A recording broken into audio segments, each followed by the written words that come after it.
بسم اللہ الرحمن الرحیم الحمد للہ رب العالمین والصلاة والسلام علی سید الانبیاء والمرسلین۔ ایک حدیث پاک ہم پڑھ رہے تھے، حضرت سیدنا ابو ہریرہ رضی اللہ تعالیٰ عنہ اس کے راوی ہیں کہ رسول اللہ صلی اللہ تعالیٰ علیہ وآلہ وسلم نے ارشاد فرمایا، چھوت لگنا، بدشگونی لینا، الو کا منحوس ہونا، سفر کا منحوس ہونا، یہ سب لغو خیالات ہیں، فضول خیالات ہیں۔ ان چیزوں میں کوئی نحوست نہیں ہے۔ بدشگونی لینا یہ بھی فضول خیالات ہیں، اور ایک شخص سے دوسرے شخص کو بیماری لگنا یہ بھی فضول خیالات ہیں۔ ہاں البتہ جزامی شخص سے ایسے بھاگتا رہے جیسے کہ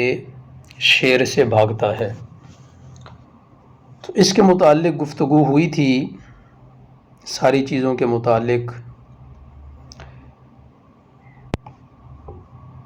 ایک سوال ہے اور وہ یہ ہے کہ لوگ کہتے ہیں کہ پھر ماہ سفر میں نحوست تو ہوتی ہے، اور جو لوگ کسی چیز سے برا شگون لیتے ہیں ویسے ہو تو جاتا ہے۔ اسی طرح الو اگر رات کے وقت کسی گھر میں بول جائے تو وہاں موت فوت تو ہو جاتی ہے۔ تو یاد رکھیں کہ رسول اللہ صلی اللہ تعالیٰ علیہ وآلہ وسلم کی ایک حدیث پاک جس کا مفہوم یہ ہے کہ انسان جیسا گمان کرتا ہے اس کے ساتھ ویسا ہو جاتا ہے، یہ حدیث پاک کا مفہوم ہے۔ یا پھر یہ مفہوم ہے کہ انسان اللہ سے جو گمان کرتا ہے اللہ اس کے ساتھ ویسا کر دیتا ہے۔ یعنی اگر ہم کوئی بدشگونی لے رہے ہیں اور ویسا ہی ہو رہا ہے تو وہ بدشگونی کی وجہ سے نہیں ہو رہا، یعنی بلی رستہ کاٹ گئی تو اب ایسا ہوگا، وہ بلی کے رستہ کاٹنے کی وجہ سے نہیں ہو رہا، وہ جو ہم نے گمان کر لیا ہے اس کی وجہ سے ہو رہا ہے۔ ہم نے جو ماہ سفر کو منحوس خیال کر لیا ہے، تو اب چونکہ ہم نے گمان کر لیا ہے کہ ایسے ہوگا، اگر ہم نے ماہ سفر میں کوئی کام شروع کر لیا تو جب شروع کریں گے، چونکہ ہم نے گمان بنا لیا تھا، ذہن بنا لیا تھا، خیال میں تصور میں وہ بات لے آئے تھے، تو جیسا ہم نے گمان کیا اللہ نے ہمارے ساتھ ویسا کر دیا۔ اسی طرح بیماری کا لگنا، اگر آپ نے ذہن بنا لیا ہے کہ آپ کو بیماری لگے گی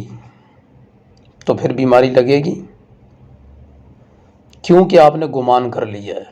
تو اگر آپ اللہ رب العزت سے اچھا گمان کریں تو آپ کے ساتھ اچھا ہوگا، جب آپ برا گمان کریں گے تو آپ کے ساتھ برا ہوگا۔ اور اس کی بہت سی مثالیں ماہرین نفسیات دیتے ہیں۔ ایک مثال کہ کسی شخص نے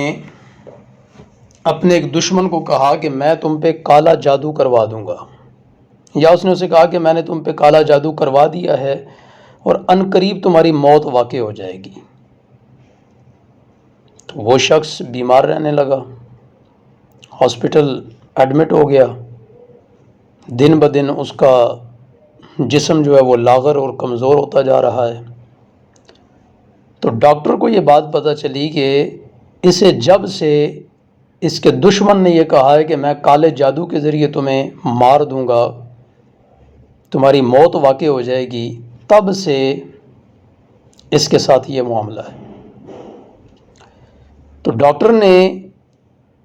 اس مریض کو بتایا کہ جس شخص نے تم پہ جادو کروایا تھا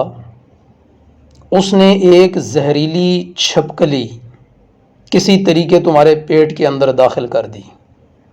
جس کی وجہ سے اب تم دن بدن کمزور ہوتے جا رہے ہو، کیونکہ وہ زہریلی چھپکلی جو ہے تمہیں اندر ہی اندر سے کھائے جا رہی ہے۔ میں تمہیں کوئی ایسی دوا دوں گا جس سے تمہیں الٹی آئے گی، اور اگر وہ چھپکلی باہر نکل گئی تو تم تندرست ہو جاؤ گے۔ تو اس نے اسے کوئی دوا دی جس سے اسے الٹی آئی. جب الٹی آئی تو اس نے اپنی نرس کو سمجھا بجھا کر ایک مردہ چھپکلی جو ہے وہ یا زندہ لے کر کے کہیں سے اس نے کہا کہ فوراً اس کی الٹی کے اندر اس کو شامل کر دینا ہے، یعنی جو مواد اس نے نکالا ہے باہر اس کے اندر شامل کر دینا ہے اس کو. تو اس نرس نے ایسے ہی کیا اور اس مریض کو وہ دکھا دی گئی کہ یہ دیکھو تمہارے اندر یہ والی چھپکلی تھی جو اب باہر نکل آئی ہے اور اب تم تندرست ہو جاؤ گے. تو اب وہ مریض دن بدن تندرست ہوتا گیا، اور جیسا کہ اس کو اس کے دشمن نے کہا تھا کہ 1 سال کے اندر تمہاری موت واقع ہو جائے گی، اس کے بعد وہ کئی سالوں تک زندہ رہا اور صحت و تندرستی کے ساتھ زندہ رہا. تو ان سارے معاملات میں ہمارے ساتھ ایسا ہی ہوتا ہے کہ ہم خیال کر لیتے ہیں کہ ایسے ہوگا، تو پھر چونکہ ہم گمان کر لیتے ہیں تو اس پر بھی اللہ کے نبی کی حدیث پاک موجود ہے جس کی طرف اشارہ پہلے کر دیا، مفہوماً حدیث پاک ذکر کر دی کہ انسان جو گمان کرتا ہے اس کے ساتھ ویسے ہو جاتا ہے. وہ سفر کی نحوست کی وجہ سے نہیں ہوتا، الو کی نحوست کی وجہ سے نہیں ہوتا، بدشگونی لینے کی وجہ سے نہیں ہوتا، چھوت لگنے کی وجہ سے کوئی بیماری نہیں ہوتی. وہ ہمارا جو توکل کمزور ہے اللہ رب العزت کی ذات پر، ہمارا جو اللہ کی ذات پر بھروسہ کم ہے وہ اس کی وجہ سے ہوتا ہے. اور پھر ہم ان جہالت بھری چیزوں کو گمان کر لیتے ہیں کہ ہمارے ساتھ ایسا ہوگا، تو پھر ہمارے ساتھ ایسا ہی ہوتا ہے. تو ابھی جو ذکر کیا کہ یہ توکل کی کمی ہے، اللہ کی ذات پر توکل کی کمی ہے. لیکن اس کے ساتھ ہی ساتھ ایک اور بات ذکر کرنا بھی ضروری ہے کہ یہ جو حضور علیہ السلام نے ارشاد فرمایا کہ جزامی شخص سے دور بھاگتا رہے جیسے شیر بھاگتا ہے، تو پچھلی ویڈیو بیان میں یہ ذکر کر دیا تھا کہ یہ اس لیے کیونکہ اس شخص کی حالت انتہائی کراہت والی ہوتی ہے. تو کسی شخص کا توکل کمزور ہو تو وہ کسی وہم کا شکار نہ ہو جائے، اس وجہ سے اللہ کے نبی علیہ السلام نے یہ بات بیان فرمائی. تو آج کے زمانے میں چونکہ توکل ہو گیا بہت زیادہ کم، لوگ جو ہیں وہ اللہ کی ذات پر بھروسہ کرنا چھوڑ گئے ہیں. بہت کم لوگ ایسے ہیں کہ جیسے حق ہے ویسے اللہ کی ذات پہ بھروسہ کرتے ہیں.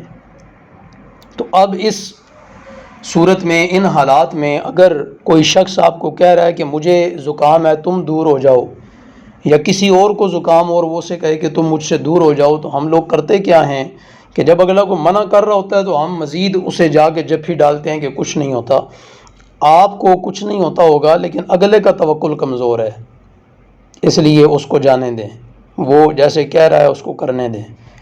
اللہ رب العزت ہمیں سمجھنے کی توفیق عطا فرمائے، اپنی ذات پر کامل و اکمل بھروسہ اور توکل کرنے کی اللہ ہمیں توفیق عطا فرمائے. جتنی بھی جہالت والی باتیں ہیں اور ہم جو بدشگونیاں لے رہے ہوتے ہیں اور نحوست خیال کر رہے ہوتے ہیں کہ فلاں چیز میں نحوست ہے، فلاں چیز میں نحوست ہے، فلاں چیز میں نحوست ہے، جب اللہ کارساز ہے اور اللہ بہتر کارساز ہے، بہترین کارساز ہے، جب اللہ مددگار ہے اور اللہ بہتر مددگار ہے، بہترین مددگار ہے، وہ ذات نعم المولا و نعم النصیر ہے، بہترین کارساز اور بہترین مددگار ہے. تو ہمیں اپنے رب پر کامل و اکمل بھروسہ اور توکل ہونا چاہیے. اللہ رب العزت ہمیں اس کی توفیق